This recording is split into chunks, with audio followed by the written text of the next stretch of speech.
லூக்கா 8ஆம் அதிகாரம் வசனம் 40 இருந்தே நம்ம வாசிக்கலாம். என்ன 40 இருந்தே? இயேசு திரும்பி வந்தபோது ஜனங்கள் எல்லாரும் அவருக்காக காத்திருந்தபடியால் அவரை சந்தோஷமா ஏற்றுக்கொண்டார்கள். அப்பொழுது ஜெப ஆலய தலைவனாகிய யவீரு என்னும் பேருள்ள ஒருவன் வந்து இயேசுவின் பாதத்தில் விழுந்து 12 வயதுள்ள தன்னுடைய ஒரே குமாரத்தி மரண அவஸ்தையாய் இருந்தபடியால் தன் வீட்டுக்கு வரும்படி அவரை வேண்டிக் கொண்டான். அவர் போகையில் திரளான ஜனங்கள் அவரை நெருக்கினார்கள். அப்பொழுது 12 வருஷமாய் பெரும்பாடுள்ளவளாயிருந்து தன் ஆஸ்திகளை எல்லாம் வைத்தியர்களுக்கு செலவழித்தும் ஒருவனாலும் சொஸ்தமாக்கப்படாதிருந்த ஒரு ஸ்திரீ அவருக்கு பின்னாக வந்து அவருடைய வஸ்திரத்தின் ஓரத்தை தொட்டாள். உடனே அவளுடைய பெரும்பாடு நின்று போயிற்று. அப்பொழுது இயேசு, என்னை தொட்டது யார் என்று கேட்டார். எங்களுக்கு தெரியாது என்று எல்லாரும் சொன்னபோது பேதுருவும் அவனுடனே கூட இருந்தவர்களும், ஐயரே, திரளான ஜனங்கள் உம்மை சூழ்ந்து நெருக்கிக் கொண்டிருக்கிறார்களே, என்னை தொட்டது யார் என்று எப்படி கேட்கிறீர் என்றார்கள். அதற்கு இயேசு, என்னிலிருந்து வல்லமை புறப்பட்டதை அறிந்திருக்கிறேன், ஆதலால் ஒருவர் என்னை தொட்டதுண்டு என்றார். அப்பொழுது அந்த ஸ்திரீ நான் மறைந்திருக்கவில்லை என்று கண்டு நடுங்கி வந்து அவர் முன்பாக விழுந்து தான் அவரை தொட்ட காரணத்தையும் உடனே தான் சொஸ்தமானதையும் எல்லா ஜனங்களுக்கு முன்பாக அவருக்கு அறிவித்தாள். அவர் அவளை பார்த்து, மகளே, திடன்கொள், உன் விசுவாசம் உன்னை ரட்சித்தது, சமாதானத்தோடே போ என்றார். அவர் இப்படி பேசிக் கொண்டிருக்கையில் ஜெபாலய தலைவனுடைய வீட்டிலிருந்து ஒருவன் வந்து அவனை நோக்கி, உம்முடைய குமாரத்தி மரித்து போனாள், போதகரை வருத்தப்படுத்த வேண்டாம் என்றான். இயேசு அதை கேட்டு, பயப்படாதே, விசுவாசம் உள்ளவனாயிரு, அப்பொழுது அவள் ரட்சிக்கப்படுவாள் என்றார். அவர் வீட்டில் வந்தபோது பேதுருவையும் யாக்கோபையும் யோவானையும் பெண்ணின் தகப்பனையும் தாயையும் தவிர வேறு ஒருவரையும் உள்ளே வர ஒட்டாமல் எல்லாரும் அழுது அவளை குறித்து துக்கம் கொண்டாடுகிறதை கண்டு, அழாதேயுங்கள், அவள் மரித்து போகவில்லை, நித்திரையாயிருக்கிறாள் என்றார். அவள் மரித்து போனாள் என்று அவர்கள் அறிந்ததினால் அவரை பார்த்து நகைத்தார்கள். எல்லாரையும் அவர் வெளியே போக பண்ணி அவளுடைய கையை பிடித்து, பிள்ளையே, எழுந்திரு என்றார். அப்பொழுது அவள் உயிர் திரும்ப வந்தது. உடனே அவள் எழுந்திருந்தாள். அவளுக்கு ஆகாரம் கொடுக்க கட்டளையிட்டார். அவள் தாய் தகப்பன்மார் ஆச்சரியப்பட்டார்கள். அப்பொழுது நடந்ததை ஒருவருக்கும் சொல்லாமல் இருக்கும்படி அவர்களுக்கு கட்டளையிட்டார். அல்லேலூயா. ஒரு அருமையான சம்பவத்தை நாம் இந்த வேத பகுதியிலிருந்து வாசிக்க கேட்டோம். ஆண்டவராகிய இயேசு இந்த பூமியிலே நம்மை போன்ற மனிதனாய் பிறந்து வாழ்ந்து அவர் ஊழியம் செய்த நாட்களில் நடந்த ஏராளமான அற்புதங்களில் இதுவும் ஒரு அற்புதம். அவர் மூலம் நடந்த அற்புதங்களை எழுத்தில் கொள்ள முடியாது என்று நம் வேதத்தில் வாசிக்கிறோம். அவைகளை விவரித்து முடியாத அளவுக்கு அவர் அற்புதங்களையும் அதிசயங்களையும் இந்த பூமியில் வாழ்ந்த நாட்களில் நடப்பித்தார்.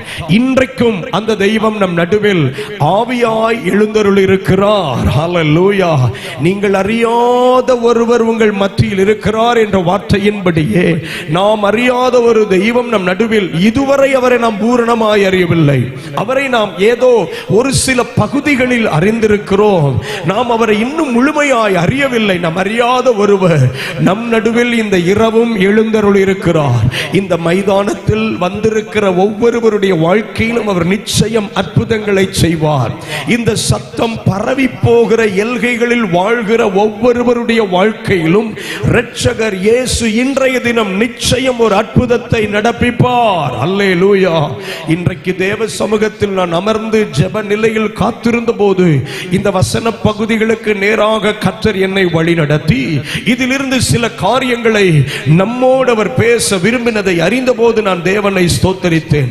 2 வசனங்களை கர்த்தர் எனக்கு முக்கியப்படுத்தி காட்டினார். வசனம் 52 இப்படி சொல்லுகிறது, எல்லாரும் அழுது அவளை குறித்து துக்கம் கொண்டாடுகிறதை கண்டு. எல்லாரும் அழுது, அந்த வார்த்தை வார்த்தையை ஆண்டவர் எனக்கு முக்கியப்படுத்தினார். அழுகை என்கிற வார்த்தையை கவனத்தில் வையுங்கள்.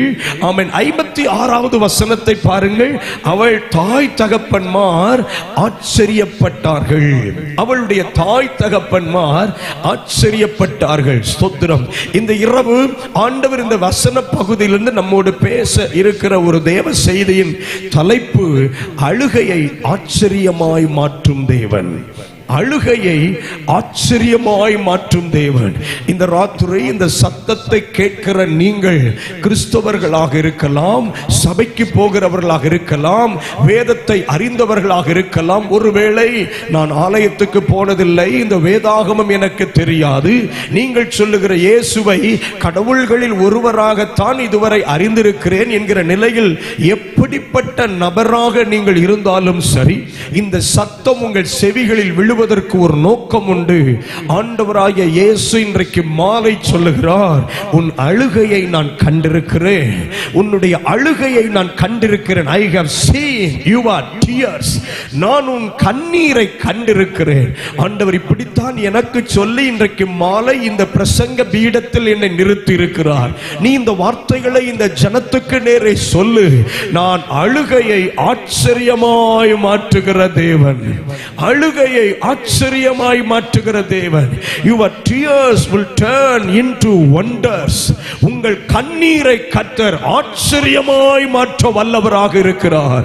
இந்த ராத்திரி ஏதோ ஒரு சூழ்நிலை உங்கள் வாழ்க்கையில் கண்ணீரை, அழுகையை வருவிக்கிறதாக இருக்கலாம். ஸ்தோத்திரம். தெய்வம் நல்லவர்.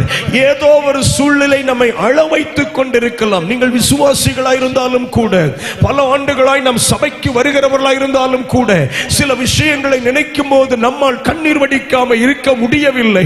சில காரியங்களை கவனிக்கிற போது நம்மால் அழாமல் இருக்க முடியவில்லை.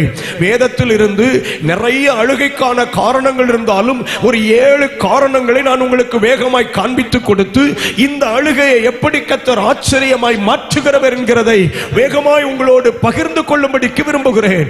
அழுகைக்கு பல காரணங்கள் இருந்தாலும் ஏராளமான காரணங்கள் உண்டு. ஆனால் ஆண்டவர் காண்பித்து கொடுத்த ஒரு 7 காரியங்களை சொல்லிட்டு நம்ம தேவ வார்த்தையின் மைய பகுதிக்குள்ள வருகிறோம். கர்த்தர் நம்மோடு பேசுவாராக.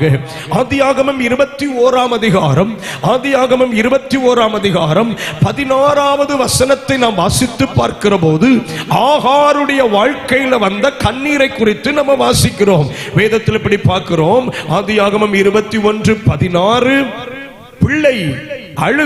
பிள்ளை சாகிறதை நான் பார்க்க மாட்டேன் என்று எதிராக அம்பு பாயும் தூரத்தில் போய் உட்கார்ந்து சத்தமிட்டு அழுதாள்.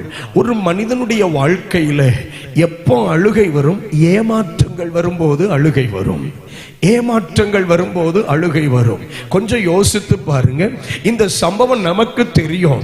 ஆபிரகாமின் வீட்டில் குழந்தை இல்லை என்கிற ஒரு குறையை நிறைவாக்கும்படிக்கு இந்த ஆகார் மூலமாக ஒரு குழந்தை பிறந்தது.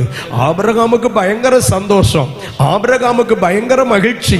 நம்ம வீட்டிலையும் ஒரு குழந்தை சத்தம் கேட்டுட்டு நம்ம வீட்டிலையும் ஒரு புத்திர பாக்கியம் உண்டாயிற்று என்றாக்கும் எண்ணி ஆபிரகாம் மகிழ்ச்சியோடு இருந்த நாட்களில் திடீரென்று குடும்பத்தில் பயங்கர பிரச்சனை.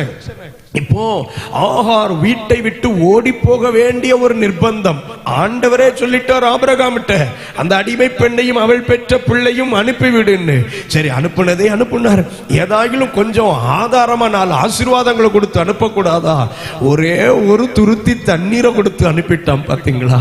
மனிதர்களை என்றைக்கும் பூரணமா நம்பாதீங்க. என்ன நன்மை கிடைக்கிற வரைக்கும் தலையில வச்சு கொண்டாடுவான், காரியம் முடிஞ்ச உடனே காலு கீழே போட்டு மிதிப்பான். ஸ்தோத்திரம். மனிதனுடைய இயல்பு தன் காரியம் ஆகிற வரைக்கும், ஆமா நண்பனே, தோழியே, சகோதரியே, உன்னை போல யாரும் உண்டு அப்படிமா. ஆபிரகாமுக்கு பெரிய மகிழ்ச்சியை கொடுத்த ஒரு வாழ்க்கையாக்கும் இந்த வாழ்க்கை. ஆனா இந்த ஆகாரையும் பிள்ளையும் அனுப்பிவிடும் போது ஆபிரகாம் கொடுத்தது ஒரு துருத்தி தண்ணீர், ஒரு துருத்தி தண்ணீர். மனிதன் ஏமாற்றினான். மனிதன், ஸ்தோத்திரம், இந்த மகளை கைவிட்டான். மனிதன் கைவிடுவான், மனிதன் ஏமாற்றுவான், மனிதன் மனிதன் ஒரு குறிப்பிட்ட எல்கை வரைக்கும் நீதான் என் உயிரும்பா, நீ இல்லாம நான் இல்லம்பா. ஸ்தோத்திரம். அப்புறம் கொஞ்ச நாளைக்கு அப்புறம் சொல்லலாம், ஒண்ணு நீ இருக்கணும் அல்லது நான் இருக்கணும். பாத்தீங்களா? ஸ்தோத்திரம். என் கண்ணுக்கு முன்னாடியே நின்னுறாதம்மா. ஒரு காலத்துல சொன்னவன், கண்ணே என் கண்ணை விட்டு தூர போயிராத, நீ இல்லன்னா எனக்கு வாழ்க்கையே இல்லைன்னு. ஸ்தோத்திரம். ஆனா இப்ப அப்படி இல்லை, கண்ணு முன்ன தெரிஞ்சிடாத, என் வாழ்க்கையே இருண்டாயிரும் அப்படின்றான். ஆபிரகாம் மன்னிங்கள் ஆகாரை அனுப்புகிற போது ஒரு துருத்தி தண்ணீரோடு அனுப்பினான். அந்த துருத்தி தண்ணீரும் காலியான போது, ஆமென், செலவழிந்து போன போது இந்த பெண் கண்ணீரோடு நிற்கிறாள். வனாந்தரத்தில் கண்ணீரோடு நிற்கிறாள். மனிதர்கள் கைவிடும் போது, வாழ்க்கையில ஏமாற்றங்கள் வரும்போது we cry, அழுகிறோம். இந்த இரவு மனிதர்கள் கைவிட்ட நிலை உங்களுக்கு இருக்கலாம், உலகம் கைவிட்ட ஒரு நிலை உங்களுக்கு இருக்கலாம். நான் பெரிதும் நம்பி இருந்த இடத்தில் இருந்து எனக்கு வர வேண்டிய ஒரு ஒத்தாசை வரவில்லையே, நான் பார்த்துக் கொள்வேன் கடைசி வரைக்கும் சொன்னாங்களே, but now they left me alone. என்னை தனிமையாய் விட்டு விட்டார்களே, அனாதை போல நிற்கிறேனே. நான் அவர்கள் வாழ்க்கைக்கு மகிழ்ச்சியாயிருந்தேன், நான் அவர்கள் வாழ்க்கைக்கு நன்மைக்குரிய ஒரு நபராகத்தான் இருந்தேன். But now I am left alone. தனித்து விடப்பட்டிருக்கிற நிலையோடு இந்த வார்த்தையை நீங்கள் கேட்டுக்கொண்டிருக்கலாம். அழுகைக்கு ஒரு காரணம் உண்டு. ஏமாற்றங்களும் கைவிடப்படுதலும் நம்மை நிச்சயம் அழுகைக்கு நேராக நடத்தும். ஒருவேளை இங்க யாராவது மனுஷனை நம்பி இருக்கிறேன், அவர் என்னை கடைசி வரைக்கும் நடத்துவார் நம்பி இருந்தா, இந்த வசனத்தை மனசுல வச்சுக்கன, ஒரு நாள் தனியா நிப்ப என்ன. அன்னைக்கு யோசிக்கணும், அன்னைக்கே அந்த பிரசங்கி யாரு பண்ணினாரு, அத்தாடி நம்பில்லா நாசமா போயிட்டேன். வாழ்க, கர்த்தர் நல்லவர். என்ன, ரொம்ப ஜாக்கிரதையா இருக்கணும். never ever believe any man. எந்த மனிதனையும் நம்பி இந்த பூமியில வாழக்கூடாது. அழைத்த தெய்வத்தை நம்பி வாழ பழகணும். நல்ல ஒரு ஆமேன் சொல்லுங்க. அழைத்த தெய்வமாகிய ஆண்டவரை நம்பினால் ஒரு போதும் அவர் நம்மை கைவிடுவதே இல்லை. மனிதன் ஒரு காலம் ஒரு வேளை வரும்போது நம்மை கைவிடுவான். மனிதன் கைவிடுவான், மனிதன் கைவிடுவான், எந்த மனிதனும் கைவிடுவான். ஸ்தோத்திரம். மனிதனை நம்பி ஜீவியத்தை கொண்டு போக கூடாது. என்ன, ஒரு கூட்டத்தில் பிரசங்கத்தை முடிச்சு கீழே இறங்குனேன்.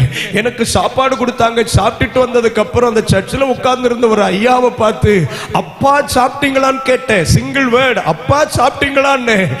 கையை பிடிச்சி 12 நிமிஷம் தேம்பி தேம்பி அழுதுட்டு அவர் சொல்றாரு, 6 பையங்களை பெத்த ஒரு பையன் கூட என்னை அப்பான்னு கூப்பிடுறதுக்கு வழி இல்லை.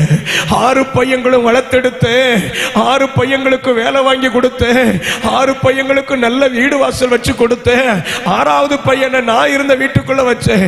கல்யாணம் முடிச்சு அடுத்த வாரத்துல என்ன வெளியே பத்திட்டான் பாஸ்டர், இப்ப நான் அனாதையா இருக்க இந்த ஆலயத்திலே தான் கிடக்கிறேன் அப்படின்னு.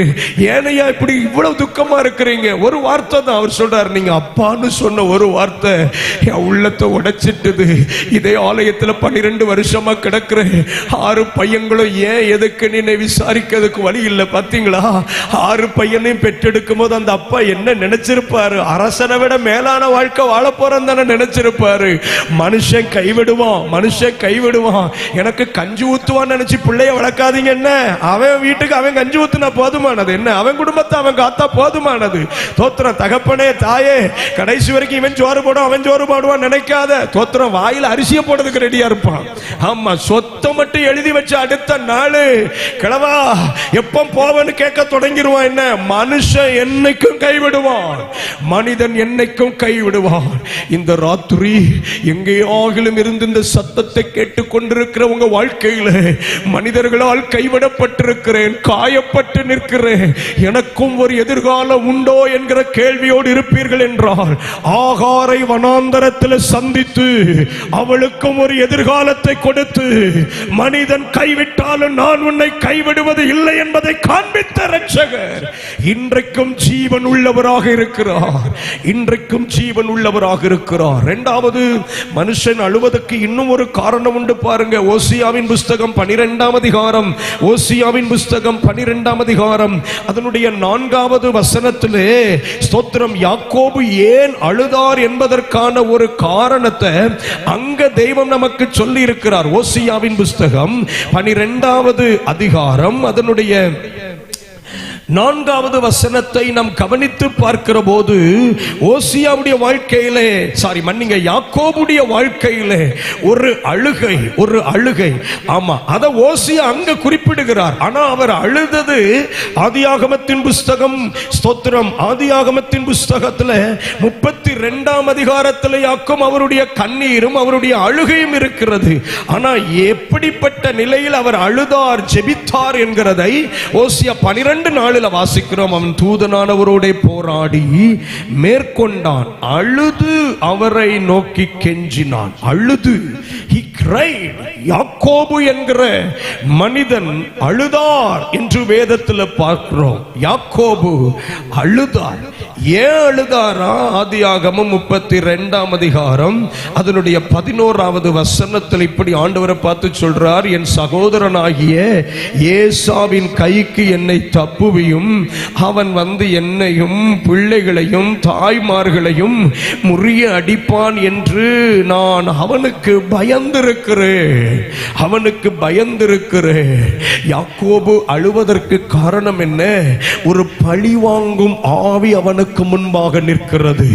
பழிவாங்கும் ஆவி 20 வருடத்திற்கு முன்னமே அவன் செய்த ஒரு காரியம் இன்றைக்கு அவனுக்கு முன்பாக நின்று பயமுறுத்தி கொண்டிருக்கிறது. What has threatened this man? எது இந்த மனிதனை பயமுறுத்தினது? பழிவாங்கும் ஆவி. ஏசா என்கிற அவனுடைய சகோதரன் 20 வருஷத்துக்கு அப்புறம் தம்பி தன் எல்கைக்குள்ள வந்துட்டான். 400 பேரோட வந்து நிக்கிறானா? பயம் யாக்கோபை சூழ்ந்து கொண்டது, பயம் யாக்கோபை ஆட்கொண்டது. இப்ப பயத்தின் மிகுதியோடு யாக்கோபு தேவனுக்கு முன்பாக நின்று சொல்றார், ஆண்டவரே நான் பயந்திருக்கிறேன். காரணம், பழி வாங்கும் ஒரு ஆவி எனக்கு முன்பாக நிற்கிறது. மனிதன் 2வது ஏன் அழுகிறான் தெரியுமா? பலத்துக்கு மிஞ்சின போராட்டங்களை சந்திக்கிற போது, பலத்துக்கு மிஞ்சின எதிர்ப்புகளை சந்திக்கிற போது, தான் சந்திக்கிற பிரச்சனைகளை சந்திக்க அவனுக்கு திராணி இல்லாது போகும்போது, when he feels he is too weak, தான் பலவீனனாய் உணரும் போது மனிதன் அழுகிறான். ஆனால் ஒரு நல்ல செய்தி சொல்றேன், அழுதாலும் அழுதான், ஆண்டவருக்கு முன்பாக அழுதான். நல்ல ஒரு ஆமேன் சொல்லுங்களே. ஆண்டவருக்கு முன்பாக அழுகிறவர்கள் பாக்கியவான்கள். உங்கள் கண்ணீரை மனிதர்களுக்கு முன்பாக வீணாக்காதிருங்கள். உங்கள் கண்ணீரை நண்பர்களுக்கு முன்பாக வீணாக்காதிருங்கள். ரட்சிக்க மாட்டாத, ரட்சிக்க வல்லமையுள்ள யாருக்கு முன்பாக உங்கள் கண்ணீரை வீணாக்காதிருங்கள். ஒரு சொட்டு கண்ணீர் ஆனா கூட அது ஆலயத்தில் ஆண்டவருடைய பிரசன்னத்தில் சிந்தப்படணும். ஒரு சொட்டு கண்ணீர் ஆனாலும் தேவனுக்கு முன்பாக சிந்துகிற போது என்னை ரொம்ப ஆச்சரியப்படுத்தின காரியம் என்ன தெரியுமா? அடிச்சு அழிக்கணும்னு வந்தவங்களுக்குள்ள அன்பையும் ஐக்கியத்தையும் கர்த்தர் உண்டாக்கி கொடுக்கிறாரு. என் கர்த்தர் எவ்வளவு நல்லவர். கை உயர்த்தி ஒரு அல்லேலூயா. நான் இப்படி உங்களுக்கு சொல்றேன், இந்த வசனத்தை வாசிக்கும் போது ஆண்டவர் சொன்னார், குடும்ப பிளவுகள் நிமித்தம், பிரிவினை நிமித்தம் யாரெல்லாம், எனக்கும் என் குடும்பத்தில் உள்ள சிலருக்கும் ஒரு பிரிவினை, அவங்கள பார்க்கும் போதெல்லாம் பயமா இருக்குது, பழி வாங்குவானோ என்கிற எண்ணம் இருக்கிறது. இந்த கூட்டங்களின் முடிவில் தேவ ஊழியனா சொல்றேன், உங்க குடும்பங்கள் இருக்கிற பகை விரோதங்களை கர்த்தர் நீக்கி போடுவாராக. பகை விரோதங்களை கர்த்தர் நீக்கி போடுவாராக. நாங்க ஒரு குடும்பமா ஒன்றாக நிற்க விரும்புகிறோம். ஆனால் எங்கள் குடும்பத்தை ஐக்கியப்படுத்த முடியாதபடி பிரித்து ஆளுகிற ஒரு வல்லமை நீங்க சொல்றீங்கல்ல, அந்த பிரிவினை தான உங்களை பல நேரங்களில் கண்ணீர் வடிக்க வைக்கிறது. பிரிந்து கிடக்கிற பிள்ளைகளுக்காக, பிரிந்து வாழ்கிற தன் குடும்பத்தில் உள்ள திருமணமான சிலருக்காக நீங்க கண்ணீரோட ஜெபத்துல நிக்கலாம். இந்த ராத்திரி தேவ ஊழியனாய் சொல்லுகிறேன், உங்க அழுகையின் மத்தியில ஒரு அதிசயம் செய்கிற கர்த்தர் ஒருவர் உண்டு. ஹல்லேலூயா. அப்போ முதல்ல அழுகைக்கு காரணம் மனுஷன் கைவிட்டது. 2வது அழுகைக்கு காரணம் மனுஷன் எதிர்த்து வந்தது, பழி வாங்கும்படி வந்தது, பயமுறுத்தினது. 3வது ஒரு அழுகைக்கு காரணம் யோசுவாவின் புஸ்தகம் 7ஆம் அதிகாரம் 16வது வசனத்தை கவனித்து பார்க்கிற போது, யோசுவா என்கிற தலைவனும் அவரோடு கூட இருந்த மூப்பர்களும் கர்த்தருடைய பெட்டிக்கு முன்பாக காலை முதல் சாயங்காலம் மட்டும் விழுந்து கிடந்தார்கள். அப்படின்னா என்ன அர்த்தம் தெரியுமா? Literally they cried before God. ஆண்டவருக்கு முன்பாக அவர்கள் அழுதார்கள். யோசுவா அழுவதற்கு காரணம் என்ன? தோல்வி தோல்வி நம்மை அழ வைக்கும். தோற்று போனவன் அழுவான். தோற்றவன் கண்களிலே ஏன் தோற்றேன், என்னுடைய எவ்வளவு கால பயிற்சி வீணாகிவிட்டது, நான் வெற்றியை அல்லவா எதிர்பார்த்தேன், தோற்று போனேனே என்கிற ஒரு அழுகை. ஸ்தோத்திரம்.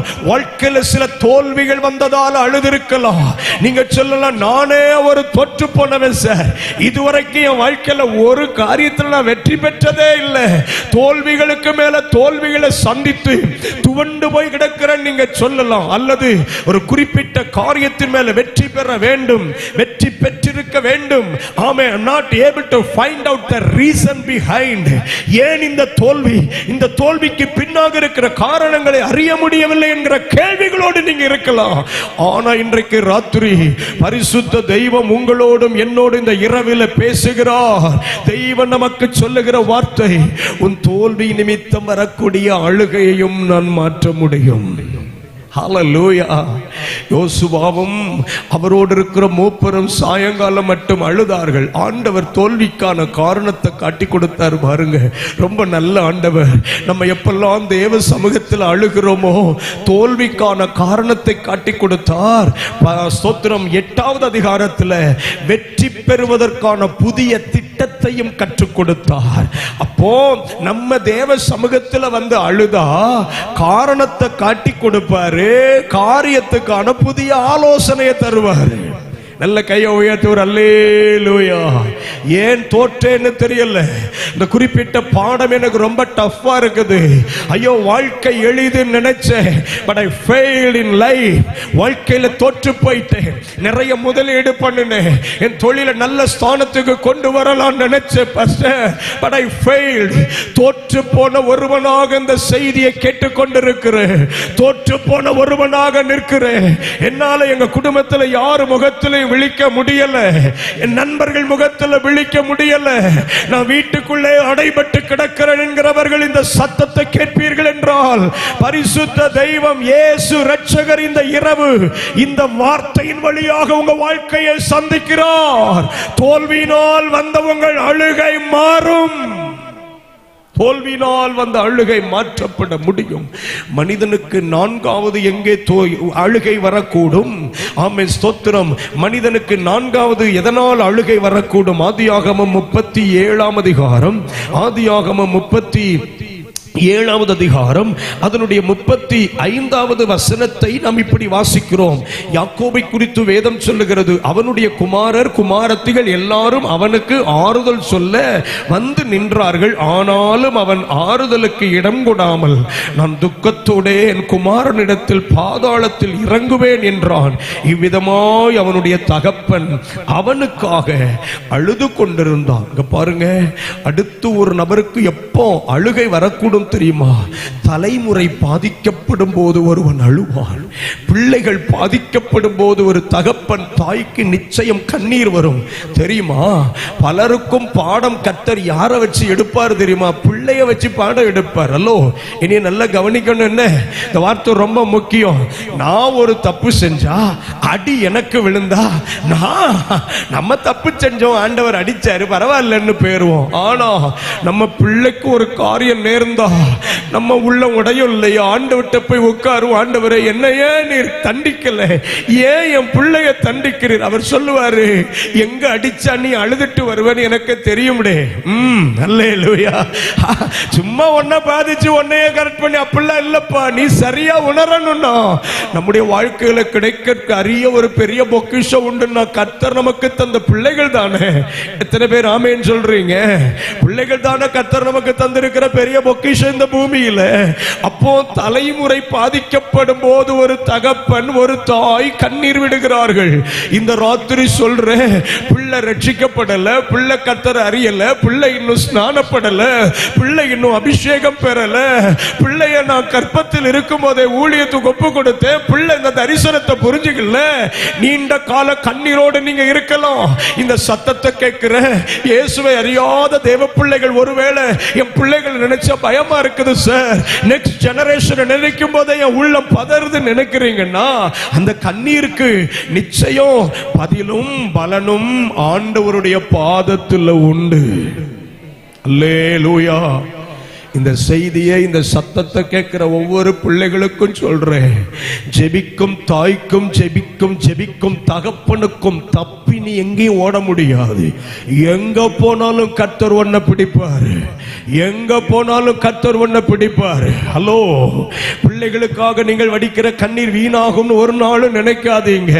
தோத்திரம். அல்லேலூயா. எங்க அம்மாவுக்கும் பாருங்க, முதல்ல 2 பொம்பளை பிள்ளை.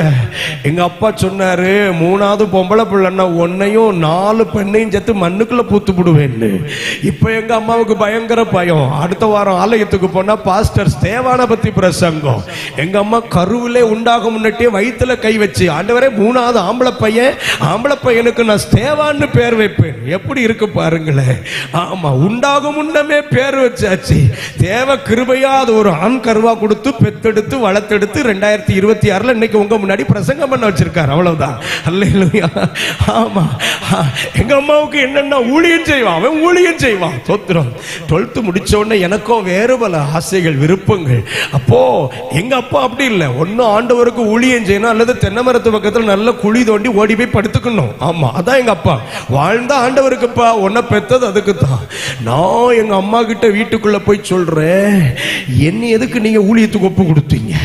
அது எப்படி என்கிட்ட கேட்காம ஒப்பு கொடுக்கலாம்? நான் கருவுல உருவாக முன்னாடி ஒப்பு கொடுக்க, அது உங்க கொழுப்பு இல்ல, அது உங்க கொழுப்பு.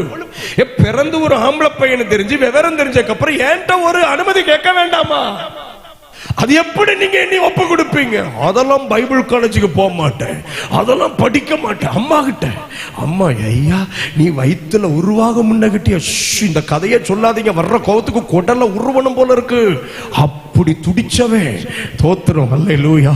இப்போ ஐயா கொஞ்சம் ரெஸ்ட் எடுயா, நிக்காம ஓடுற, காலையில் அங்க இருக்க, சாயங்காலம் அங்க இருக்கிற, இரவு ஜெபத்துல பேசுற, கொஞ்சம் ரெஸ்ட் எடுயான்னு அம்மா பையனை பார்த்து சொல்ற அளவுக்கு கர்த்தர் ஓட வைக்கிறாரு.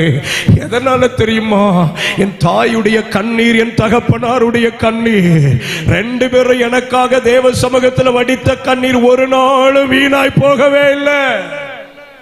ஹலோ, தப்பெல்லாம் நினைக்காத. நீ 4 வார்த்தை முறைச்சு பேசின உடனே நீ ஜெயிச்சிட்ட நினைக்கிறியோ? அழைப்பும் அபிஷேகமும் எந்த பிள்ளை மேல இருக்கோ தப்பாது சார். அம்மா தைரியமா இருங்க. ஒரு நாள் என்ன மாதிரி பிரசங்கம் பண்ணுவான், அன்னைக்கு சொல்லுவான், வீட்டுல என்ன சண்டை போட்டேன், எத்தனை பாத்திரத்தை உடைச்சேன், உன்னை கொன்னுருவேன் சொன்னேன், மிரட்டினேன், செத்துருவேன் சொன்னேன். இப்போ நான் சாவக்கூடாதப்பா, நான் சாவாமல் பிழைத்திருந்து இன்னும் 1000ங்களுக்கும் அறிவிக்கணுமே அப்படின்னு கேட்கக்கூடிய அளவுக்கு கர்த்தர் மாற்றுவா. தலைமுறைகளை நினைக்கும் போது ஒரு தகப்பனுக்கு கண்ணீர். காரணம், தகப்பனை விட்டு இந்த தலைமுறை பிரிந்து போனது. அப்பா நினைச்சார் செத்து போயிட்டான்னு, ஆண்டவர் நினைச்சார் இன்னொரு இடத்துல பத்திரமா வைக்கிற உன் பிள்ளைய.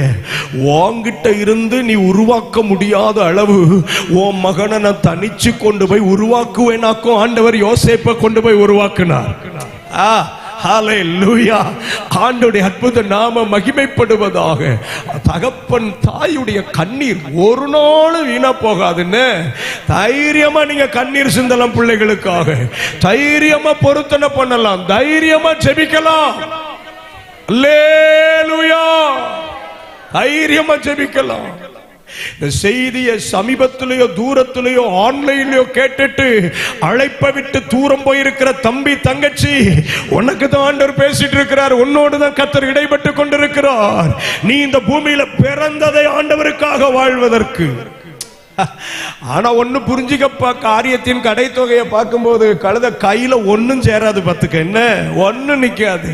நான் பைபிள்ல 2 பேரை அடிக்கடி யோசிப்பேன். யாக்கோபு 20 வருஷம் மாமனார் வீட்டுல இருந்தான். Just 20 years. 20 வருஷம் மாமனார் வீட்டுல இருந்தான். அள்ளிட்டு வந்தான்.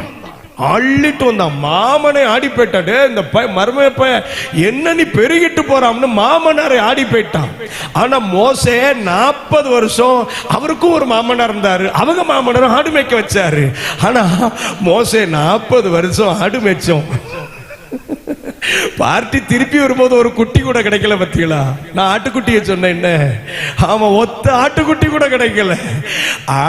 பிழைப்பு உள்ளவனுக்கு பெருகும், அழைப்பு உள்ளவனுக்கு ஒண்ணும் கிடைக்காது. போ, நீ எங்க வேணா போ, ஃபாரின் போ, சவுதி போ, துபாய் போ, ஆஸ்திரேலியா போ. அழைப்பு இருந்து எங்க போனாலும் வரும்போது ஆட்டுக்குட்டி கூட இல்லாம வருவடே. என்ன ஆசீர்வாதம் பத்தியெல்லாம் கன்வென்ஷன்ல.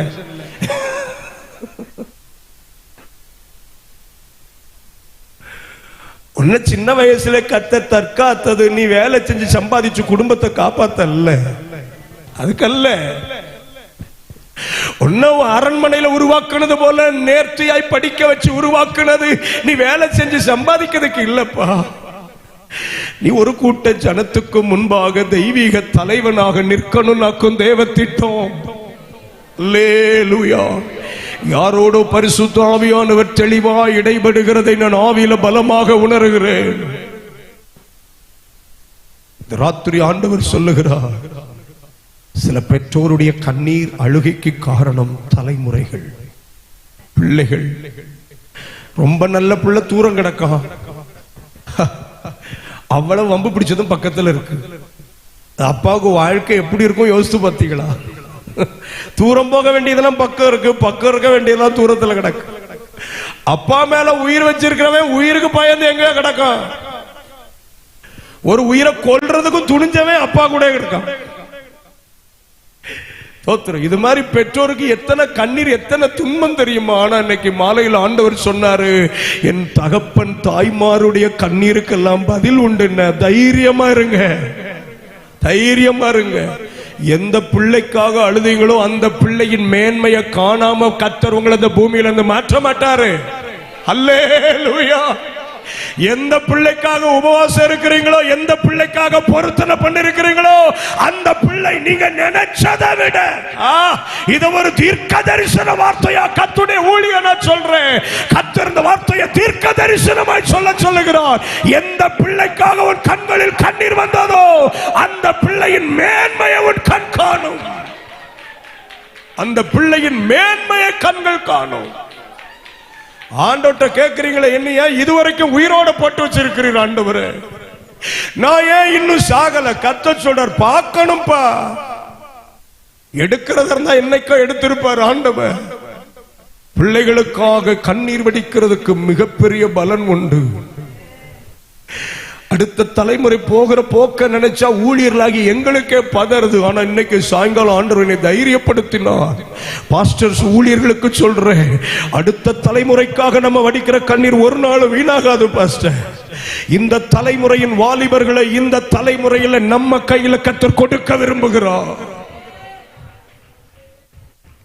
இந்திய தேசத்தின் 158 கோடிகளிலும் 53% மேல வாலிபர்களா, 53% மேல வாலிபர்களா. அப்போ ஒரு தலைமுறைக்காக நம்ம வடிக்கிற கண்ணீர் அழுகை வீணல்ல. எத்தனை பேர் ஆமென் சொல்றீங்க? நான் ரொம்ப பலமா தேவ பிரசன்னத்தில் உணர்கிறேன். இனி வரும் காலங்களில் கர்த்தர் நம்முடைய பிள்ளைகளை பலமாய் அசைப்பாராக. ஹல்லேலூயா. பயன்படுத்துவாராக. கிருபை உண்டாகட்டும், கிருபை உண்டாகட்டும். ஒரு மனிதனை அழவைக்கிற 5வது காரியம் என்னாகமம் 11ஆம் அதிகாரம் 4வது வசனம். என்னாகமம் 11ஆம் அதிகாரத்தினுடைய 4வது வசனம் இப்படி சொல்லுகிறது, தேவ ஜனங்கள் பின்பு அவர்களுக்குள் இருந்த பல ஜாதியான அந்நிய ஜனங்கள் மிகுந்த இச்சைக்கு உள்ளானார்கள். இஸ்ரவேல் புத்திரர் இச்சைக்குள்ளானார்கள். இஸ்ரவேல் புத்திரரும் திரும்ப அழுது, நமக்கு இறைச்சியை புசிக்க கொடுப்பவன். அடுத்து ஒரு மனிதனை அழ வைக்கிறது இச்சை. ஒரு மனிதனை இச்சை அழ வைக்கும். இச்சிக்கிறவன் அழுவான். மாம்ச இச்சை என்னைக்குமே நம்மை அழ வைக்கும். ஆவிக்குரிய தாகமும் வாஞ்சையும் உள்ளவன் ஆண்டவரை நினைக்கும் போது எப்படி அவன் கண்கள்ல கண்ணீர் வருமோ, அது போலவே மாம்ச இச்சையால் நிறைந்தவன் மாம்சத்தின் விருப்பத்தை நிறைவேற்ற அழுவான். வீட்டுல பிள்ளைகள் எதுக்கு அழுது? ஏதோ ஒன்றை இச்சித்ததுனால அழுது. ஒரு வாலிப தம்பி ஏன் அழுறான்? ஏதோ ஒன்றை இச்சித்ததுனால அழுகிறான். ஒரு வாலிப தங்கச்சி ஏன் அழுறா? ஏதோ ஒரு இச்சை. இச்சை மனிதனை அழ பண்ணுகிறது. இச்சித்ததினால் ஒரு அழுகை நமக்குள்ள ஒரு நாள் வரக்கூடாதுன்னு, ஒரு நாள் வரக்கூடாது. இந்த இச்சையினால் அழுத அத்தனை பேரும் வனாந்தரத்தில் மடிஞ்சு போனாங்க, கானானுக்குள்ள போகல. இன்னைக்கு சாயங்காலம் ஏதோ ஒன்றை இச்சித்து அழக்கூடாது.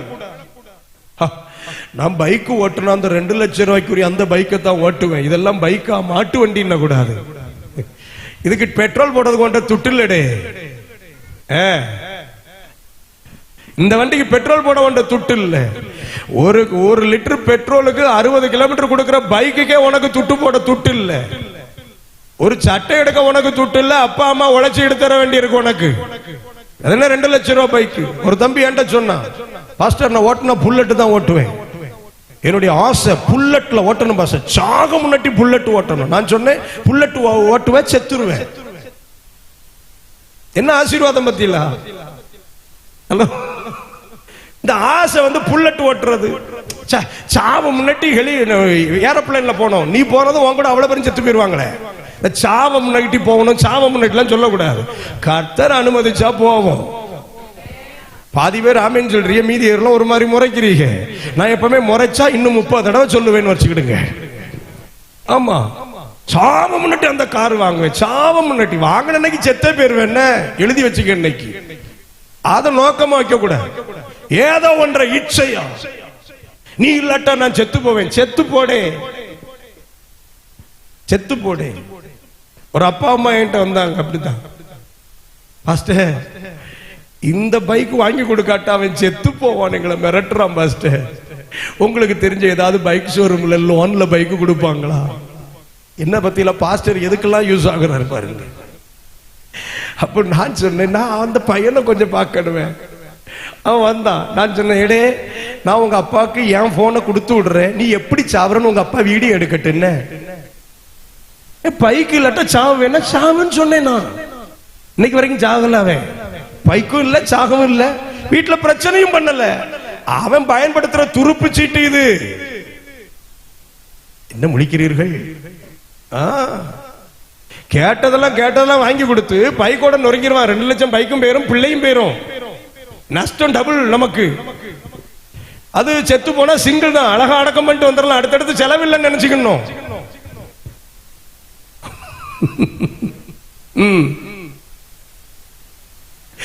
இச்சையாக்கும் நிறைய பேர் அழ வைக்குது. மாம்சத்தின் இச்சை அழ வைக்கும், பொருளாசையின் இச்சை நம்மை அழ வைக்கும், தீமைக்கு ஏதுவான இச்சைகள் நம்மை அழ வைக்கும். ஹலோ, இன்னைக்கு ராத்திரி அப்படிப்பட்ட ஏது இருந்தாலும் தூக்கி தூர போட்டுருவோம். ஒரு மனிதனை அழ வைக்கிற 6வது காரியம் துர்ச்செய்திகள். துர்ச்செய்தி. என்னாகமம் 14ஆம் அதிகாரம் 1வது வசனத்துல சபையார் எல்லாரும் கூக்குரலிட்டு புலம்பினார்கள். ஜனங்கள் அன்று முழுதும் அழுது கொண்டிருந்தார்களாம். என்னாகமம் 14ஆம் அதிகாரத்துல ஏன் அழுதாங்களா? என்னாகமம் 13:33 இப்படி இருக்கிறது. பின்பகுதி இப்படி, இஸ்ரவேல் புத்திரருக்குள்ளே தாங்கள் சுற்றி பார்த்து வந்த தேசத்தை குறித்து துர்ச்செய்தியை பரம்ப செய்தார்கள். அப்போ துர்ச்செய்தி நம்மை அழ வைக்கும். துர்ச்செய்தி நம்மை அழ வைக்கும். நற்செய்தி நம்முடைய எலும்புகளை புஷ்டியாக்கும், துர்ச்செய்தி அழ வைக்கும். என்னைக்குமே துர்ச்செய்திகளை கேட்டு உட்கார்ந்து அழக்கூடாது. என்ன ஸ்தோத்திரம். கர்த்தர் நம்மை அழைத்திருப்பார் என்றால் நிச்சயம் நம்மை தரிசன எல்கைகளுக்குள் நடத்துவார். செவிகளில் விழுகிற துர்ச்செய்திகளை கொஞ்சம் தெய்வத்துக்கு நேராக்கும். ஆண்டவரே, இப்படி எல்லாம் செய்தி என் காதுக்கு வருது, நீங்க கொஞ்சம் இதை டீல் பண்ணுங்க, ஆண்டவர்கிட்ட திருப்பணும். நாமே உட்கார்ந்து தலையில் அடிச்சு மார்பிள் அடிச்சு உட்கார்ந்து அழப்படாது. ஏதோ அசம்பாவிதம் நடந்ததாக நாமே கற்பனை பண்ணக்கூடாது. யாக்கோபின் செவிகளில் துர்ச்செய்தி வந்தது. ஓம் பிள்ளை செத்து போயிட்டா, நீ நினைச்சல்ல அந்த யோசேப்பை ஒரு துஷ்ட மிருகம் பட்சித்ததுன்னு சொல்லிட்டு ஆடையில ஆட்டு ரத்தத்தை தேய்ச்சிட்டு கொண்டு வந்து கொடுக்கிறான். அப்பா நம்பிட்டார். துர்ச்செய்தி. இன்னைக்கு ராத்திரி நான் சொல்றேன், நீங்கள் கேட்டவைகளில் 99% துர்ச்செய்திகளே. நல்ல ஒரு ஆமேன்னு சொல்லுங்க. நீங்க இன்னைக்கு எதுக்கு அழுறீங்களோ அதை நினைச்சு நாளைக்கு வருத்தப்படுவீங்க. இதுக்கு போய் அழுதுருக்கேனே, ஒண்ணுமில்லாததுக்கு போய் இவ்வளவு அழுதுருக்கிறேனே, இல்லாததுக்கு நான் அழுதுருக்கிறேனே. துர்ச்செய்திகள் நம்மை சில வேளைகளில் அழ வைக்கிறது உண்டு. ஏழாவதாக மனிதனை அழ வைக்கிற மிக ஆபத்தான ஒரு காரியம், நித்திய அழிவு மனிதனை அழ வைக்கும். நித்திய அழிவு. வேதத்துல மத்திய எழுதிய சுவிசேஷம் 8வது அதிகாரம் அதனுடைய 12வது வசனத்தை நம்ம கவனித்து பார்க்கிற போது, மத்தேயு ஆமென் 8:12, ராஜ்யத்தின் புத்திரரோ புறம்பான இருளிலே தள்ளப்படுவார்கள், அங்கே அழுகையும் பற்கடிப்பும் உண்டாயிருக்கும் என்று உங்களுக்கு சொல்லுகிறேன். வார்த்தை கவனித்தீர்களா? அழுகை எங்கே? எங்கே? நரகத்தில். அழுகை எங்கே? நித்திய அழிவில். அங்கே அழுகை உண்டு. மனிதன் அந்த அழுகையின் இடத்திற்கு போவதற்கு வாய்ப்பு உண்டு. எப்பொழுது போவான்? இயேசுவை ஏற்றுக்கொள்ளாத போது அங்கு போவான். மனம் திரும்பி ஞானஸ்நானம் பெற்று பரிசுத்த ஆவியின் நிறைவோடு கர்த்தர் வைத்த வசனமும் சத்தியமும் உள்ள சபையில் இராத போது அவன் அங்கு போய் ஆக வேண்டும். நரகத்தை தெய்வம் மனிதர்களுக்கு உண்டாக்கவில்லை, பிசாசுக்கும் அவனுடைய சேனைக்கும் அது உண்டாக்கப்பட்டது. ஆகையினால இப்ப அவன் என்ன பண்றான்? இயேசுவை குறித்த நற்செய்தி அறிவிக்கப்படும் போதெல்லாம் அதை தடுக்கிறான். அது பேசப்படக்கூடாது என்று நினைக்கிறான். ஜனங்கள் நித்திய ராஜ்யத்துக்கு போய்விடக் கூடாது, இந்த நித்திய அழிவுக்குள்ள வர வேண்டும் என்றாக்கும் சாத்தான் நினைக்கிறான். இதே மத்திய எழுதிய சுவிசேஷம் 13ஆம் அதிகாரம் 42வது வசனத்தை 50வது வசனத்தை கவனித்து பாருங்கள். 24ஆம் அதிகாரம் 51வது வசனத்தை கவனித்து பாருங்கள். 25ஆம் அதிகாரம் 30வது வசனத்தை கவனித்து பாருங்கள். இந்த வார்த்தைகளில் எல்லாம் அழுகை அழுகை அழுகை என்று நரகத்தை குறித்தே வேதம் சொல்லுகிறது. நரகத்தை குறித்தே வேதம் சொல்லுகிறது. மனிதன் அங்கு போவதற்கு வாய்ப்பு உண்டு. நல்ல கவனிங்க. செத்தா கண்ணீர் இல்ல நினைச்சிடாதீங்க. ஹலோ, ஒரு கூட்டம் செத்ததுக்கு அப்புறம் அழவே அழாது, இன்னொரு கூட்டம் செத்ததுக்கு அப்புறம் அழ தொடங்கும். ரெண்டே கூட்டம் தான். மரணத்துக்கு அப்புறம் அழக்கூடிய ஒரு கூட்டம், மரணத்துக்கு அப்புறம் அழவே அழாத ஒரு கூட்டம். இந்த மத்தேயு 8ஆம் அதிகாரம் 12ஆம் வசனம், 13ஆம் அதிகாரம் 42, 50 ஆகிய வசனங்கள், 24, 51, 25, 30 எல்லாம் மரணத்துக்கு பிறகு இருக்கிற அழுகை குறித்து வேதம் சொல்லுகிறது. மரணம் முடிவென்று மனிதன் நினைக்கிறான். He thinks that death is the end. மரணத்துக்கு அப்புறம் ஒண்ணும் இல்ல நினைக்கிறான். ஆனா வேதம் தெளிவாய் சொல்லுகிறது, இயேசு இரட்சகர் தெளிவாய் சொல்லிவிட்டு போயிருக்கிறார். மரணத்துக்கு அப்புறம் ஒரு நித்திய வாழ்க்கை இருக்கிறது. ஒன்று நித்தியமாய் தெய்வத்தோடு வாழ வேண்டும், இன்னொன்று நித்தியமாய் அழுகையும் பற்கடிப்பும் நிறைந்த இடத்தில் வாழ வேண்டும்.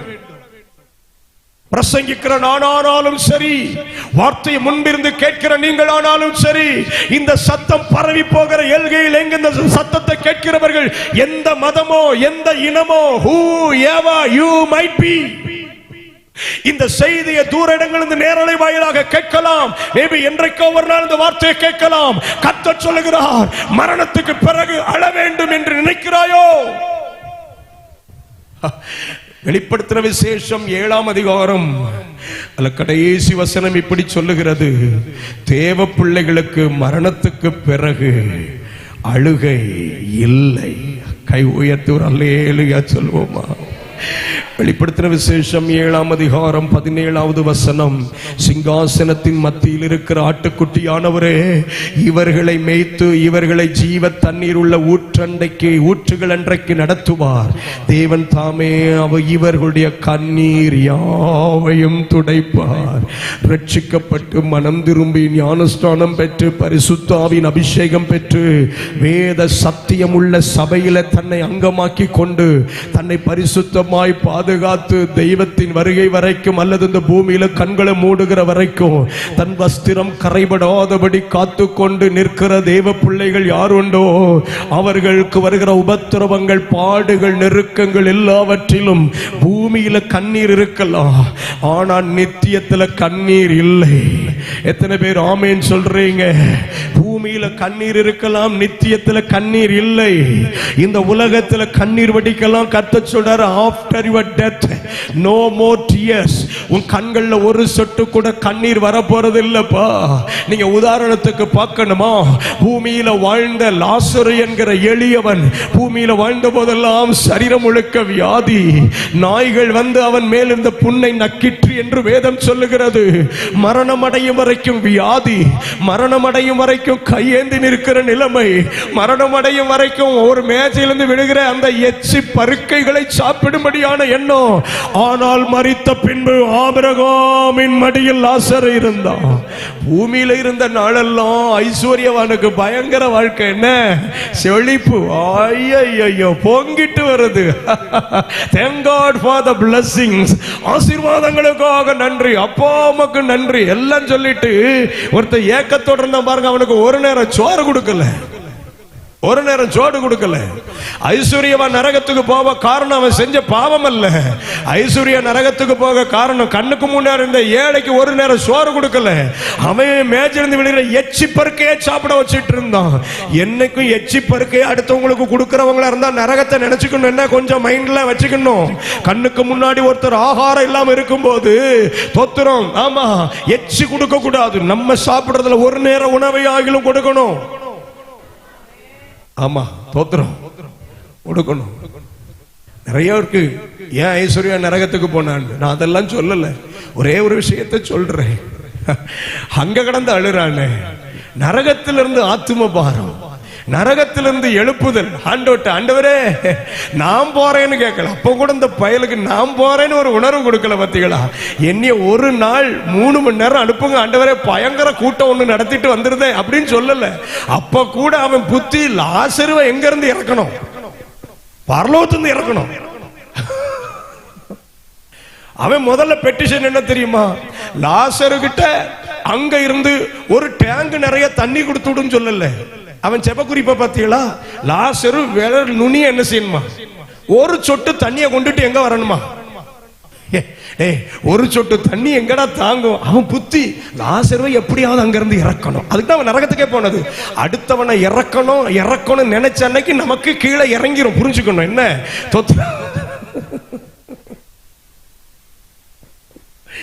ஒரு சொட்டு தண்ணி. அடே கேட்டதை கேட்டு அப்பா தாகம் தாங்க முடியல, அவன்கிட்ட ஒரு ஜக்கு நிறைய தண்ணீர் கொடுத்து விடுனா கூட ஒரு லாஜிக் இருக்கு சார். அவன் உண்மையா தாகம்னு கேட்கலாம். விரல் நுனியில தண்ணி சொட்டு, ஒரு சொட்டு தண்ணீரா. ஒண்ணு அவனை நரகத்துக்கு அனுப்பும் அல்லது பூமிக்கு அனுப்பும். இந்த பையன் பரலோகத்தில் என்ன செய்யக்கூடாது. இந்த புத்திக்கு தான் அவன் நரகத்துக்கே போனான்.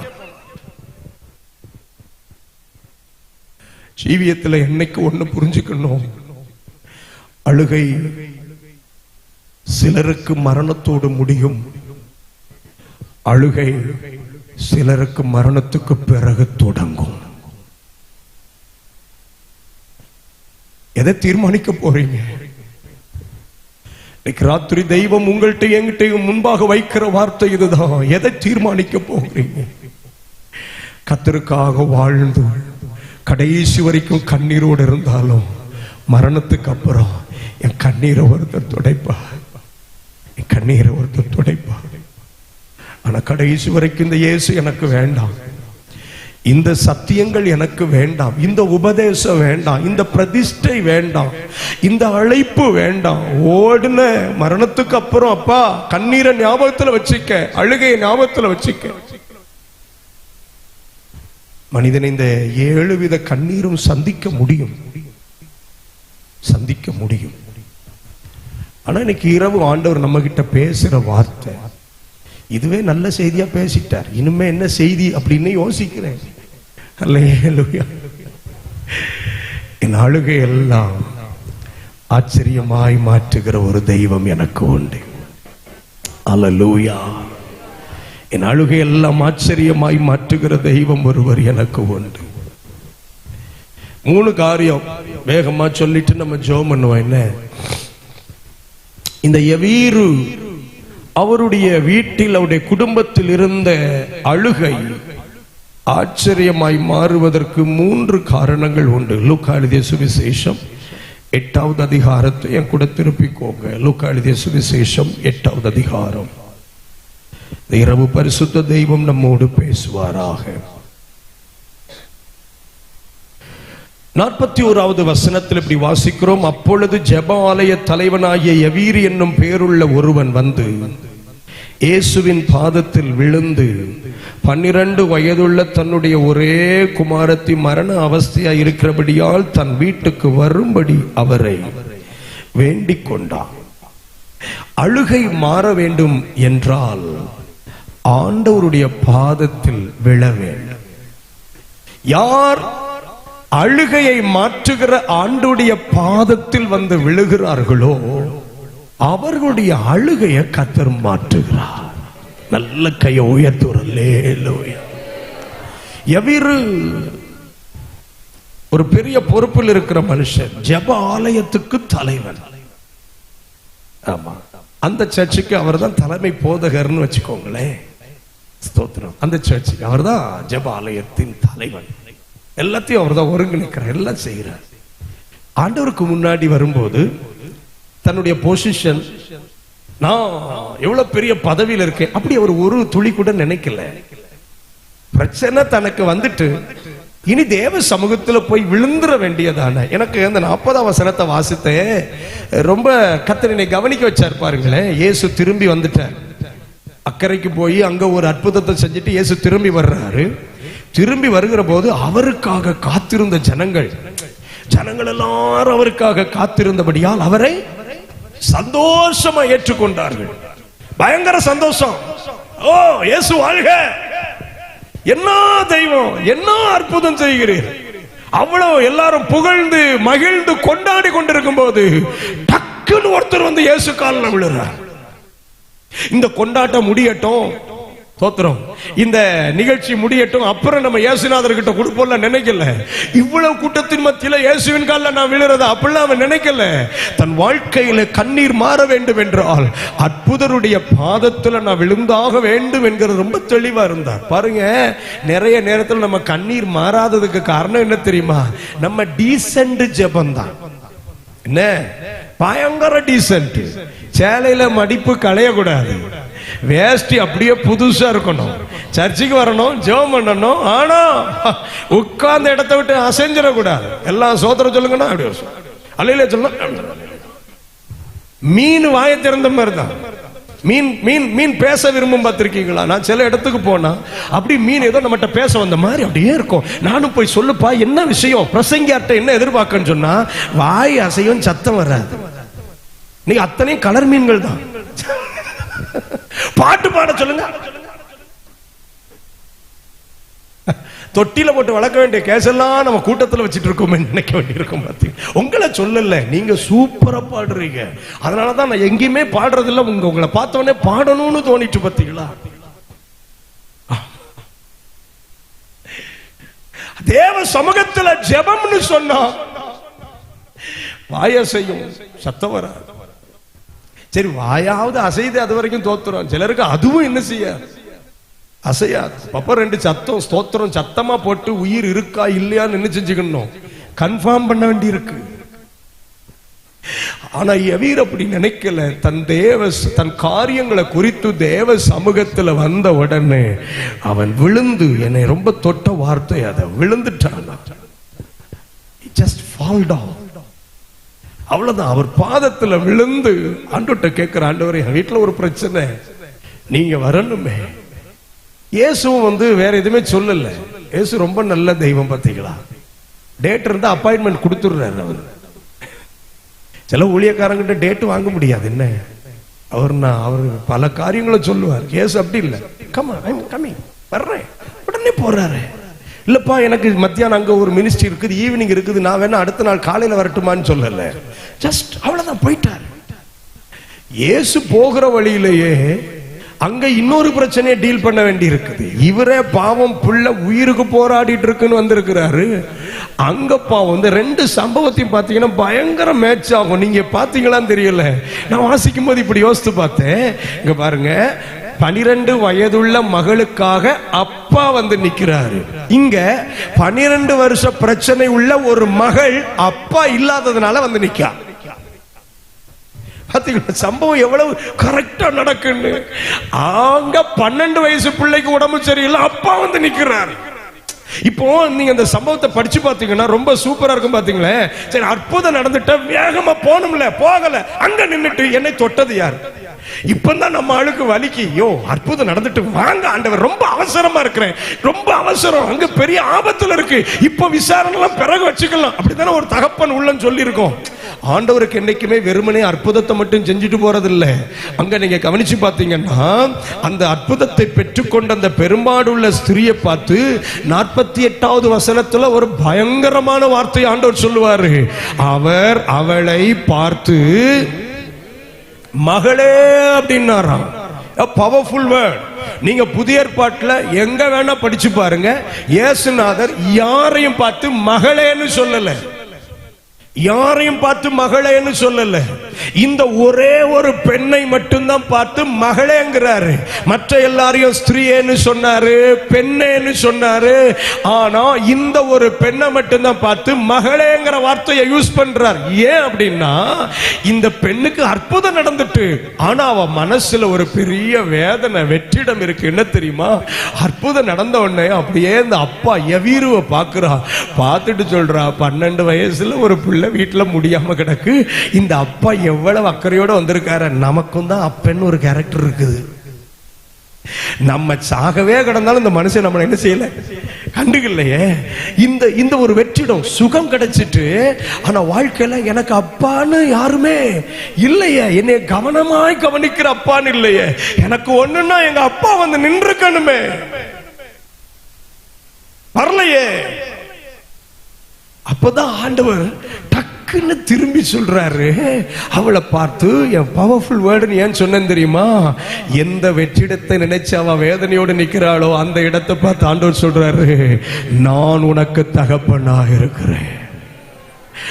I am your dear loving father. அப்பா இல்லைன்னு நினைக்காத.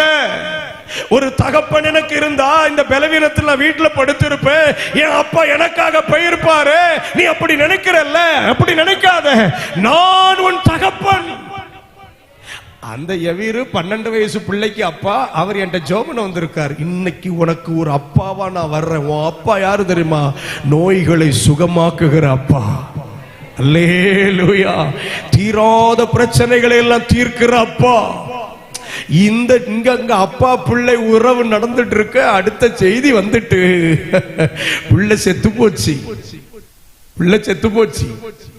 அப்போ அவன் செய்தியோட வந்தவன் அவனே முடிவுக்கு வர்றான். பாருங்களேன், ஸ்தோத்திரம். பாருங்க, செய்தியை சொன்னவன் சொல்றான், போதகரை என்ன செய்ய வேண்டாமா, வருத்தப்படுத்த வேண்டாம். அப்படின்னா என்ன அர்த்தம்? அவர் ஷெட்யூல்ல போட்டு, ஆமா பாஸ்டர் டிஸ்டர்ப் பண்ண வேண்டாம், வேணாம். அவர் எதுக்கு அடக்க ஆராதனை, எதுக்கு இயேசுநாதரை கூப்பிட்டு வச்சுக்கிட்டு? வேண்டாம், நாமே பார்த்துக்கலாம். பாவம் எதிர்பார்த்த நீ என்ன சோமனதான் செஞ்ச, என்ன செய்ய? உனக்கு குடுப்பன இல்ல, பிள்ளை உனக்கு கிடைக்கும், உங்க குடுப்பன உனக்கு இல்ல. மருத்துவத்தில் எல்லாம் பார்த்த போதா குறைக்கு இயேசுநாதர்ட்ட என்ன செஞ்சுட்ட, போயிட்ட, உனக்கு கொடுத்து வைக்கல, பிள்ளை போச்சு, பிள்ளை போச்சு. ஆனா என்னை ரொம்ப தைரியப்படுத்தின வார்த்தை என்ன தெரியுமா? 50வது வசனத்தை பாருங்க. இயேசு அதை கேட்டு, பாருங்க, இங்க யார் பதில் பேசியிருக்கணும்? இங்க யார் பதில் பேசியிருக்கணும்? யவீர் தான் பேசியிருக்கணும். ஆனா இங்க யார் பதில் பேசுறா அப்படின்னா இயேசு. அப்படின்னா என்ன அர்த்தம் தெரியுமா?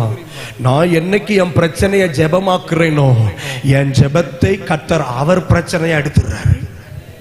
நல்ல கையை உயர்த்துற. அல்லேலூயா. ஜெபம் சாதாரணமானதல்ல. என் பிரச்சனையை அவர் பிரச்சனையாக்கி விட்டுருது, என் நெருக்கத்தை அவர் நெருக்கமாக்கிறது, என் போராட்டத்தை அவர் போராட்டமாக்கிறது. இங்க பதில் பேச வேண்டியது யவீரு. பரவாயில்ல இயேசுவே, அவர் சொல்றாரு, இனி நீ ஒரு வார்த்தை பேசக்கூடாது. என்னைக்கு ஜெபமாக்கினையோ அன்னைக்கே பிரச்சனையை நான் பார்த்துக்கிடுவேன். அல்லேலூயா. உங்கள் ஜெபங்கள் எல்லாம் தேவ சமூகத்தில் சேர்ந்ததென்றால் இனி பதில் பேச வேண்டியது யாருதான்? சொல்லுங்க சத்தம்மா, அவர்தான்.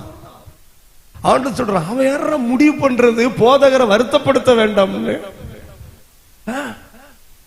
ஸ்தோத்திரம். அங்க இருக்கிற அழுகையை நான் மாற்றணும்ல தீர்மானம் வச்சுட்டேன். அவன் யாரு எனக்கு ரூட்டு போட்டு கொடுக்கிறதுக்கு? நான் வருவேன், நான் வருவேன். உலகத்தில் முடிந்து போயிற்று என்று சொன்ன சூழ்நிலைகளாக்கும் அந்த வீட்டை அழ வச்சது. ஆனா கர்த்தருடைய வார்த்தை எனக்கு ரொம்ப பிடிச்சது. பாருங்களேன், ஒரு வார்த்தை ஆண்டவர் அவரை பார்த்து சொல்றாரு, பயப்படாதே, விசுவாசம் உள்ளவனாயிரு. வசனம் 50. ரெண்டாவது, இந்த மனுஷன்ட்ட எனக்கு பிடிச்ச காரியம் அல்லது ஆண்டவர் நமக்கு சொல்லி கொடுக்கிற காரியம் அசைக்கப்படாத விசுவாசம். எவீருக்குள்ள பிள்ளை செத்து போச்சுன்னு தெரிஞ்சும் கூட ஆண்டவர் சொல்றார், பயப்படாதே, விசுவாசம் உள்ளவனாயிரு. நானா இருந்தா என்ன செஞ்சிருப்பேன்? இதுக்கு மேல என்னத்துக்கு விசுவாசம்? உள்ளதான் செத்து போச்சு தெரிஞ்சுட்டு ஓன்னு அழுதுருப்பேன். நல்ல வேளை நான் எவீருவா இல்ல. நான் என்னத்தானே சொல்ல முடியும்? உங்களையா சொல்ல முடியும்? ஆனா எவீரு spoke nothing, just walking with Jesus. மரித்து போயிருக்கிற பிள்ளை மரித்து போயிற்று என்று அறியப்பட்ட தன் வீட்டுக்கு இயேசு சொன்ன வார்த்தையை நம்பி பின்னாலே போறாரு. இன்னைக்கு ராத்திரி ஆண்டவர் சொல்றாரு, அசைக்கப்படாத ஒரு விசுவாசமாக்கும் அழுகையை ஆச்சரியமாய் மாற்றும். தேவ பிள்ளைகளே, முடிஞ்சதுங்கிற இடத்துல கூட நமக்கு அசைக்கப்படாத விசுவாசம் வேணும். யோபுட்ட போய் கேளுங்க, 10 பிள்ளைகள் செத்ததுக்கு அப்புறம் 11,000 மிருக ஜீவன்கள் இழந்ததுக்கு அப்புறமும் யோபு சொல்லுவாரு, எல்லாம் அசைஞ்சிட்டு சார், என் விசுவாசம் மட்டும் இன்னும் அசையல. 2ஆம் அதிகாரத்துல ஆண்டவர் சொல்றாருல, சாத்தானை பார்த்து, முகாந்தரம் இல்லாமல் நீ அவனுக்கு இதெல்லாம் செய்ய சொன்ன போது கூட அவன் இன்னும் தன் உத்தமத்துல உறுதியா இருக்கிறான். இந்த ராத்திரி இந்த சத்தத்தை கேட்கிற நம்ம வாழ்க்கையில அசைக்கப்படாத விசுவாசம் இருக்க கூடுமானால் அழுகையை ஆச்சரியமாய் தேவன் மாற்ற முடியும். மூன்றாவது ஆமென், எவீரு கிட்ட நம்ம கற்றுக்கொள்ளக்கூடிய மிக முக்கியமான ஒரு பாடம், அகற்றுவதற்கு இடம் கொடுத்தான். என்னத்தை அகற்றுறதுக்கு? ரொம்ப அழகான சம்பவம் பாருங்களேன். இந்த லூக்கா 8ஆம் அதிகாரம் அதனுடைய 52வது வசனத்தை பாருங்களேன். எல்லாரும் அழுது அவளை குறித்து துக்கம் கொண்டாடுகிறதை கண்டு இயேசு சொல்றாரு, அழாதீங்கள், அவள் மரித்து போகவில்லை, தூங்கிட்டு இருக்கிறான்றாரு. she is just sleeping. அவள் மரித்து போனாள் என்று அவர்கள் அறிந்தபடியினாலே இப்ப இயேசுவை பார்த்து என்ன செய்ய ஆரம்பிச்சிட்டாங்களா? சிரிக்க நக்கல் பண்ண ஆரம்பிச்சிட்டாங்க. 54வது வசனம், எல்லாரையும் அவர் வெளியே போக பண்ணி. Look at that word. அது எவன் சிரிச்சான வெளியே போன்றார், அவ்வளவு வெளியே போகணும். எனக்கு ரொம்ப பிடிச்சது, அகற்றுவதற்கு இடம் கொடுத்தா. அவன் சொன்ன, ஆண்டவரே என் வீட்டுல அற்புதம் நடக்கணும், யார் வெளியே போடுமா, நீங்க வெளியேற்றுங்க ஆண்டவரே. இவன் எனக்கு சித்தப்பா மகன், இவன் தான் எனக்கு எல்லாம், இவன் தான் செய்தி கொண்டு வந்தான், இவன் தான் என் பிள்ளைய தூக்கிட்டு அங்கங்க அலைஞ்ச. யாரெல்லாம் வெளியே போடுமா, என்ன செஞ்சு அனுமதி கொடுத்தான். பாத்தீங்களா? ஒன்னு சொல்றேன், இயேசு கிறிஸ்து வந்தவொடனே அற்புதம் செய்ய மாட்டாரு.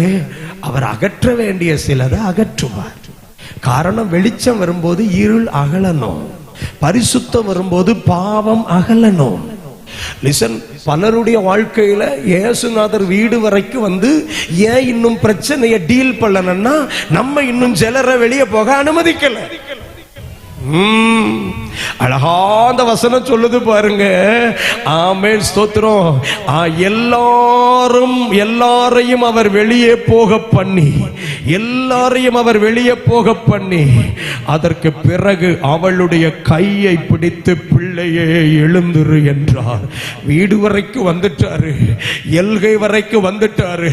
ஆனா ஏன் ஆண்டவர் என் பிரச்சனையை தொடல? ஆனா ஏன் ஆண்டவர் என் பிரச்சனையை பிடிக்கல?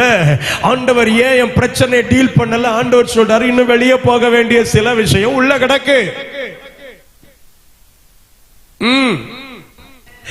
அது வெளியே போகும்போது ஆட்டோமேட்டிக்கா தெய்வம் நம்முடைய பிரச்சனைகளை கைப்பிடிப்போம். இன்னைக்கு ராத்திரி ஆண்டவர் எனக்கு சொல்லி இந்த பீடத்தில் நிறுத்தினார், என் பிள்ளைகளுக்கு சொல்லு, சிலது இன்னும் வெளியேற்ற வேண்டி இருக்குப்பா. நான் அதைத்தான் திரும்ப திரும்ப உணர்த்தி பேசிட்டு இருக்கிறேன். சில சுபாவங்கள், சில பாவங்கள், சில தீர்மானங்கள் ஆமா பிடிச்சிட்டு கிடக்குது என் பிள்ளை. எனக்கு இது வேணும், இந்த ஒண்ணு மட்டும் எல்லாத்தையும் போட்டுட்டு இந்த ஒண்ணு மட்டும் கர்த்தர் சொல்ற, அந்த ஒண்ணை மட்டும் வெளியேற்றினா தான் நான் உன் பிரச்சனையை பிடிக்க முடியும், உன் காரியத்தில் அற்புதம் செய்ய முடியும். நான் 10ஓடு 11 தேவனாக இருக்கிற தேவன் அல்ல, நான் ஜீவனும் இந்த பூமியில் வாழ வைக்கிற இரட்சகருமா இருக்கிற என்னைய நீ எல்லாரோடும் ஒன்னா வச்சு என்ன செய்ய முடியாது? பார்க்க முடியாது, பார்க்க முடியாது. இன்னைக்கு ராத்திரி சிலருக்கு சொல்றாரு, வீட்டு வரைக்கும் வந்துட்டார் பாஸ்டர், இன்னும் பிரச்சனைய அவர் பார்க்கலையா? இதான் விஷயம். நீக்க வேண்டியதை நீக்குனா, அகற்ற வேண்டியதை அகற்றினா அடுத்து பிடிப்பார் பாருங்க, அடுத்து பிடிப்பார் பாருங்க. அவ்வளவுதான், அவ்வளவுதான். கையை பிடிச்ச அற்புதம், கை பிடிச்ச அற்புதம். இன்னைக்கு ராத்திரி இதுவரை தொடப்படாத உங்கள் பிரச்சனைகள் இயேசுவின் நாமத்தில் தெய்வத்தின் வல்லமையால் தொடப்படுவதாக, தொடப்படுவதாக. இதுவரைக்கும் ஏதோ ஒரு பிரச்சனை மட்டும் ஏன் ஆண்டவர் டீல் பண்ணலன்னு தெரியல பாஸ்டர். என் வீட்டுல 99 பிரச்சனை தீர்த்துட்டார், அந்த ஒண்ணு மட்டும் கத்த சொல்றார், அந்த ஒன்றை டீல் பண்றதுக்கு தான் இன்னும் சிலதை அகற்றணும்னு சொல்றாரு. வெளியேற்ற வேண்டியதை வெளியேற்று. அவருடைய வல்லமை பலமாய் நம்முடைய குடும்பத்தில் வெளிப்படும், பலமாய் நம்முடைய குடும்பத்தில் வெளிப்படும். கை, அவருடைய கை இன்னைக்கும் அற்புதம் செய்ய வல்லமை உள்ளதாக இருக்கிறது. இன்றைக்கும் அந்த கரம் அற்புதம் செய்கிற கரமாகத்தான் நம்முடைய வாழ்க்கையில இருக்கிறது. அந்த வல்லமையை இன்னும் தாமதப்படுத்தி கொண்டிருக்கிறது என்ன? வெளியேற்ற வேண்டிய சிலதை இன்னும் வெளியேற்றாததுனால இன்னைக்கு ராத்திரி ஆண்டுடைய சமூகத்துல ஒப்பு கொடுக்க போகிற ஆண்டவரே, வெளியேற வேண்டியதெல்லாம் வெளியேறிட்டு ஆண்டவரே, எனக்கு என் காரியத்துல அழுகை ஆச்சரியமா மாறணும், என் அழுகை ஆச்சரியமா மாறணும். எழுந்திருப்போமா தெய்வ சமூகத்துல? கர்த்தருடைய அன்பின் முகத்தை நம்ம நோக்கி பார்க்க போகிறோம். தெய்வத்தின் கரம் அந்த மகளை தொட்டு ஒரு அற்புதம் செய்தது போல நீங்க தாவீதின் வாழ்க்கையை கேட்டு பார்த்தீங்கன்னா சங்கீதம் 18:16 இப்படி சொல்லுகிறார், உயரத்திலிருந்து கரம் நீட்டி என்னை தூக்கி விட்டார். He has lifted me up from above. மேலிருந்து அவருடைய கரம் எனக்காக நீட்டப்பட்டது. வாழ்க்கையில பல பள்ளங்களுக்குள்ள தள்ளப்பட்ட, பல சூழ்நிலைக்குள்ள தள்ளப்பட்ட தெய்வத்தின் கரம் என்ன பிடிச்சது சார், தெய்வத்தின் கரம் என்னை பிடித்தது. ஸ்தோத்திரம். மத்தேயு 14:31 மூழ்கி கொண்டிருந்த பேதுரு ஆண்டவரே ரட்சியும் என்று கூப்பிட்ட போது மூழ்கும் வேகத்தை விட தூக்கி விடுகிற தெய்வத்தின் வல்லமை அங்கு வெளிப்பட்டது.